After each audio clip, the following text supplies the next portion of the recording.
نواز شریف جو ہے بہت تگڑا ہوتا جا رہا ہے اور الیکشن میں اس کے ہرانا ممکن نہیں ہوگا، تو اس کے خلاف کچھ کیا جائے۔ تو اس کے خلاف کارروائی یہ کی گئی کہ ان کے خلاف مقدمے بنائے گئے، دھرنے کرائے گئے۔ پہلے عمران خان کو لائے، وہ بیٹھے رہے، کتنا عرصہ بیٹھے رہے وہ، کہ استعفیٰ لے کے جاؤں گا، نواز شریف کے گلے میں رسہ کھینچ کے نکالوں گا، گھسیٹ کے لاؤں گا اسے پرائم منسٹر ہاؤس سے، اور ہر طریقے سے اس کو سچ کرنے کی کوشش کی، لیکن اس نے استعفیٰ نہیں دیا اور نہ وہ اقتدار سے کیا۔ پھر اس کا طریقہ یہ ڈھونڈا کہ عدالت سے کروایا جائے، عدالت سے جو ہے وہ کرایا گیا، جو آپ کو پتہ ہی ہے کہ بیٹے سے تنخواہ نہیں لی، اور وہ بھی جو فیصلہ عدالت سپریم کورٹ کا ہے وہ پاکستان کے جو انکم ٹیکس آرڈیننس ہے، انکم ٹیکس لا ہے اب، اس کے خلاف ہے۔ انکم ٹیکس آرڈیننس جو ہے اس کے تحت آپ صرف اس آمدنی کو ظاہر کرتے ہیں جو آپ نے وصول کر لی ہو۔ وہ آمدنی، وہ تنخواہ، وہ کرایہ جو آپ کو ابھی تک وصول نہیں ہوا، وہ آپ کی آمدنی میں شمار نہیں ہوتا۔ آپ اس کو یہ کہہ سکتے ہیں کہ یہ میرے ایکسپیکٹڈ ہے، ابھی مجھے ملے نہیں ہیں۔ تو اس لیے آپ کو اپنے انکم ٹیکس ریٹرن میں اثاثوں میں وہ چیز ظاہر کرنے کی ضرورت نہیں ہوتی۔ نواز شریف نے اپنے بیٹے سے تنخواہ نہیں لی تھی، نہ اس کے اکاؤنٹ میں آئی تھی، نہ اس نے ظاہر کی تھی، جس کا اس کو ضرورت بھی نہیں تھی۔ اس پہ اس کو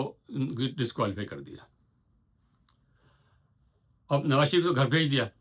لیکن یہ کافی نہیں تھا، حکومت اس کی اب بھی قائم تھی اور نواز شریف اب بھی پاپولر تھے۔ تو پھر وہ ایک اور بہانہ ڈھونڈا گیا کہ جی جو الیکشن لا ہے اس میں تبدیلی کر دی گئی ہے اور کچھ برزئیوں کی حمایت میں کر دیا گیا اور ختم نبوت کا خطرہ پیدا ہو گیا۔ حالانکہ ایسا کچھ نہیں تھا، اور یہ دھرنا لے کے پہنچ گئے۔ وہ پہلا ان کا تھا 2017 کی بات ہے، یہ 2017 کے ٹورڈز اینڈ 2017 میں یہ لوگ دھرنا لے کے پہنچ گئے۔ 3 ہفتے یہ لوگ بیٹھے رہے وہاں، پورا اسلام آباد نے لاک کر دیا، پولیس کے لوگوں کو مارا، قتل کیا ان لوگوں نے، پولیس کے لوگوں کو۔ اور ہمارے فوج کے اداروں نے، وہ جو ڈی جی آئی ایس پاس اس وقت تھے، مسٹر غفور میجر جنرل تھے، وہ انہوں نے کہا نہیں ہمارے سے کوئی تعلق نہیں، ہم تو نیوٹرل ہیں، ہم اس میں نیوٹرل ہیں، باقی ہر بات میں گھسے ہوتے ہیں لیکن اس بات میں ہم نیوٹرل ہیں۔ ان کو فل سپورٹ دی گئی، لاجسٹک سپورٹ دی گئی، ان کے کھانے 3 ہفتے وہ لوگ بیٹھے رہے، سینکڑوں کی تعداد میں وہ لوگ تھے، اور کبھی ہزاروں کی تعداد میں ہو جائے، دن میں زیادہ وہ لوگ ہوتے تھے۔ 24 گھنٹے 3 ہفتے یہ لوگ وہاں بیٹھے رہے، 3 وقت کا کھانا ان لوگوں کو ملتا رہا، بھرپور، بہت اچھا کھانا ان کو دیا گیا۔ اور پھر آخر میں معاہدہ کیا گیا، وزیر کا استعفیٰ لیا گیا، وزیر قانون کا، اور خود جنرل فیض جو آئی ایس آئی کے تھے، ڈی جی کاؤنٹر انٹیلیجنس، انہوں نے دستخط کیے، اور انہوں نے جو ہے خادم حسین رضوی نے تقریر کروائی کہ ہم جنرل باجوہ کے جو چیف آف آرمی اسٹاف تھے ان کے بہت شکر گزار ہیں، انہوں نے ہماری بہت مدد کی ہے، اور ہمیں تو چلے گئے۔ تو وہ ایک فتح انہوں نے حاصل کر لی، اور ان کو جیسے کہتے ہیں ان کے منہ کو خون لگ گیا۔ اس کے بعد 2019 میں، یہ نومبر کے مہینے میں شروع ہوا اور جا کے دسمبر کے اینڈ پہ جا کے کہیں یہ ختم ہوا، تو 2019 میں قاضی فائز عیسیٰ نے، جو اس وقت سپریم کورٹ کے جج تھے، انہوں نے سو نوٹس پہ لے لیا، اور انہوں نے بڑی تفصیل کے ساتھ اس پہ فیصلہ دیا، اور فیصلہ وہ دیا جس سے ٹی ایل پی ہے، جس سے ٹی ایل پی کو اور ہمارے فوج والوں کو جو ہے سخت تکلیف ہوئی،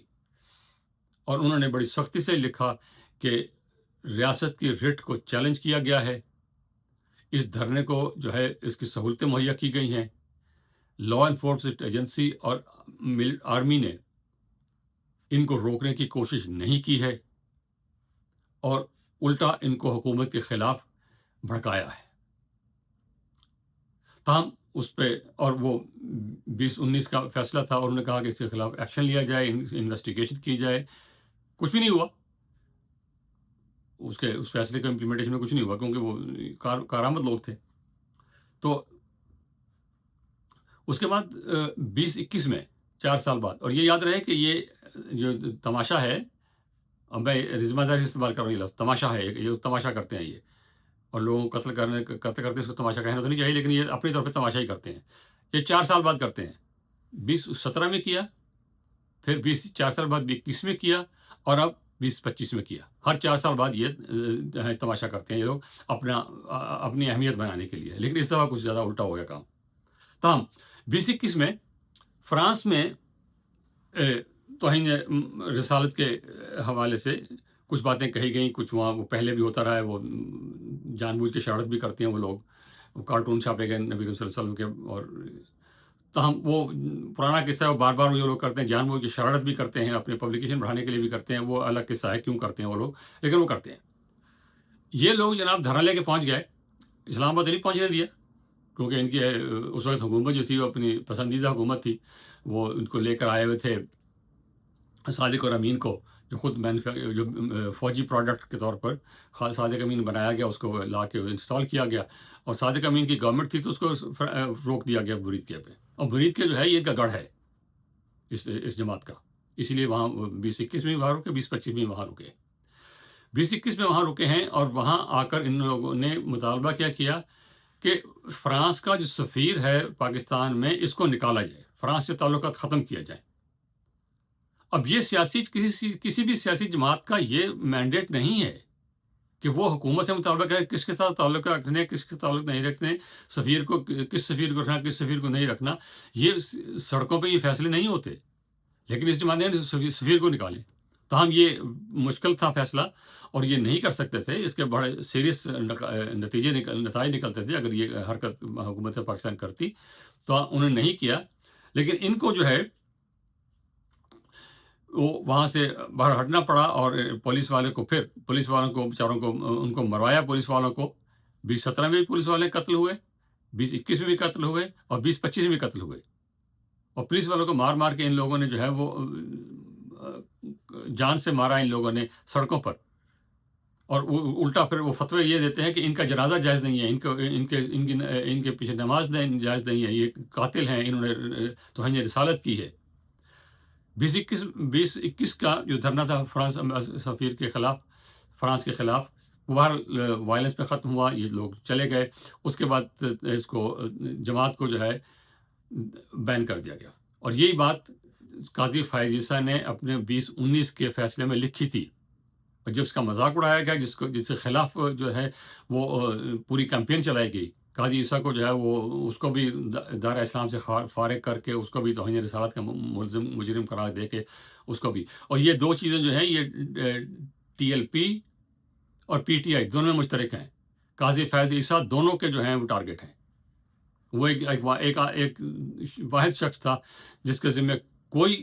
کرپشن کا کیس نہیں ہے، کوئی فیورٹزم کا کیس جس کے ذمہ نہیں ہے، اور وہ ایک دلیر آدمی ہے، اور وہ قانون کو بہت اچھی طرح جانتا ہے اور بہت اچھی طرح لکھتا ہے، اس کے فیصلے پڑھ کے دیکھیں، وہ آپ کو پتہ چلتا ہے کہ جو قانون دان فیصلہ کیسے لکھتا ہے، وہ یہ ثاقب نثار اور بندیال قسم کے جو ہیں، جو یا وہ دوسرے ایک صاحب تھے جو ناول کوٹ کرتے تھے، گاڈ فادر کے ناول سے جو فیصلہ شروع کر رہے ہیں، یہاں سے یہ تماشا بنا ہوا سپریم کورٹ میں، یہ تاہم 2021 میں پھر وہی کچھ ہوا جس کا قاضی فائز عیسیٰ نے 2 سال پہلے بات کہی تھی، پھر بیان کیا، لیکن پھر وہی کہ نہیں ان کو ذرا سنبھالنا چاہیے، تو پھر وہ ان سے بات چیت ہوئی، انہوں نے کہا جی ہم آئندہ اچھے بچے بن کے رہیں گے، ہم نہیں کریں گے، اور پھر وہ بیان کر کے حکومت نے فیصلہ کیا، لیکن کوئی آخری فیصلہ سپریم کورٹ نے کرنا ہوتا ہے، تو وہاں پہ جانے کی بجائے انہوں نے کہا ٹھیک ہے ان کو رہنے دو، اس کا نتیجہ یہ کہ 2025 میں پھر انہوں نے وہی کرتا پھر کیا انہوں نے، اب جو مسجد اقصیٰ کو جو ہے وہ واگزار کرانے چلے یہاں سے کہ ہم امریکی سفیر کو یادداشت پیش کرنا چاہتے ہیں، ٹیکٹس 4 وہی کہ اینٹوں سے بھری ہوئی ٹرالیاں، بندوقیں، لاٹھیاں، میخیں لگی ہوئی لاٹھیاں، اور یہ سارے لے کے مرید پہ بھی روک دیا گیا۔ اس جماعت کا پورا پیٹرن یہ ہے، یہ اسٹیٹ کی ریٹ کو چیلنج کرتی ہے، اور اسٹیٹ کو اپنا آپ جو ہے وہ اسٹیبلش کرنا ہے، اور ریاست کو یہ حق حاصل ہے، پاکستان کے آئین میں یہ بات لکھی ہوئی ہے کہ کوئی گروہ،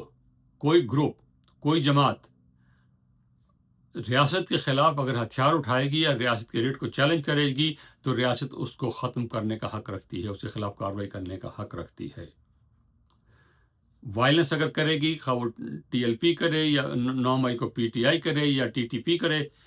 وہ سب ایک کیٹیگری میں آتے ہیں اور ان کے خلاف وہی کاروائی ہونی چاہیے۔ اب ریاست کا حق حتمی ہے، ریاست کے حق کو چیلنج نہیں کیا جا سکتا۔ اگر آپ سیاسی جماعت ہیں تو آپ سیاسی طریقے اختیار کریں، اگر سیاسی طریقے اختیار نہیں کرتے تو پھر آپ کے ساتھ یہی کچھ ہونا چاہیے۔ اور اگر ریاست یہ نہیں کرتی، لگتا ہے کہ اب فیصلہ ہو گیا ہے کہ یہ مذہبی جو غنڈہ گردی ہے، مذہب کے نام پہ جو فساد ہے، اس کو ختم کرنا ہے، اگر یہ فیصلہ کر لیا گیا ہے جیسا کہ لگتا ہے، تو پھر اس فیصلے پہ قائم رہیں۔ یہ بات یہاں تک پہنچانے میں بہت عرصہ لگا ہے۔ یہ اس حالت کو جب ہم پہنچے ہیں کہ پاکستان میں کوئی محفوظ نہیں ہے، کسی شخص کو کسی وقت ہی پکڑا جا سکتا ہے کہ اس نے توہین مذہب کر دیا ہے، تو اس نے توہین رسالت کر دی، مار دو اس کو۔ جس جماعت کا نعرہ یہ ہے سر تن سے جدا، اس کا ہر ورکر جو ہے وہ اپنا حق سمجھتا ہے کہ میں جس کو مرضی مار دوں۔ یہ ان کے جو سرمنز ہیں، جو ان کے خطبات ہیں، اس میں یہ بات کہی جاتی ہے کہ جو توہین رسالت کا مرتکب ہو اس کا سر تن سے جدا کر دو، کوئی عدالت میں جانے کی ضرورت نہیں ہے، کچھ مقدمہ پرچہ کرنے کی ضرورت نہیں ہے۔ تو اس کو ختم کرنا ہوگا۔ اگر اس کو ختم نہیں کیا جاتا تو اسٹیٹ کا جو ہے وجود وہ خطرے میں ہے۔ میں اب پھر بتا رہا ہوں، ٹی ایل پی ہو، پی ٹی آئی ہو یا ٹی ٹی پی ہو، ان تینوں میں ایک چیز مشترک ہے، یہ اسٹیٹ کی رٹ کو تشدد کے ذریعے چیلنج کرتے ہیں۔ اگر ریاست کو برقرار رہنا ہے، اپنی رٹ منوانی ہے، تو ان تینوں کے خلاف کارروائی کرنی ہوگی۔ پی ٹی آئی کے خلاف تو آپ کارروائی کر رہے ہیں، 9 مئی کے خلاف، ان کے خلاف بھی کارروائی کریں اور ٹی ٹی پی کے خلاف بھی کارروائی کریں۔ تاہم جو سیاسی مسئلہ ہے اس کو سیاسی طور پہ حل کریں۔ پی ٹی آئی ایک سیاسی پارٹی بھی ہے، مطلب اس سے انکار نہیں ہے، ڈی ایل پی والی سیاسی پارٹی بھی ہے، تو وہ سیاسی جو بات ہے اس کو، لیکن جہاں تک ان کا وائلنس کا تعلق ہے وہ اسٹیٹ کو برداشت نہیں کرنا چاہیے، اور جب تک اسٹیٹ برداشت کرے گی وہ اسٹیٹ کے لیے خود اپنے وجود کے لیے خطرہ ہے۔ بہت شکریہ، خدا حافظ۔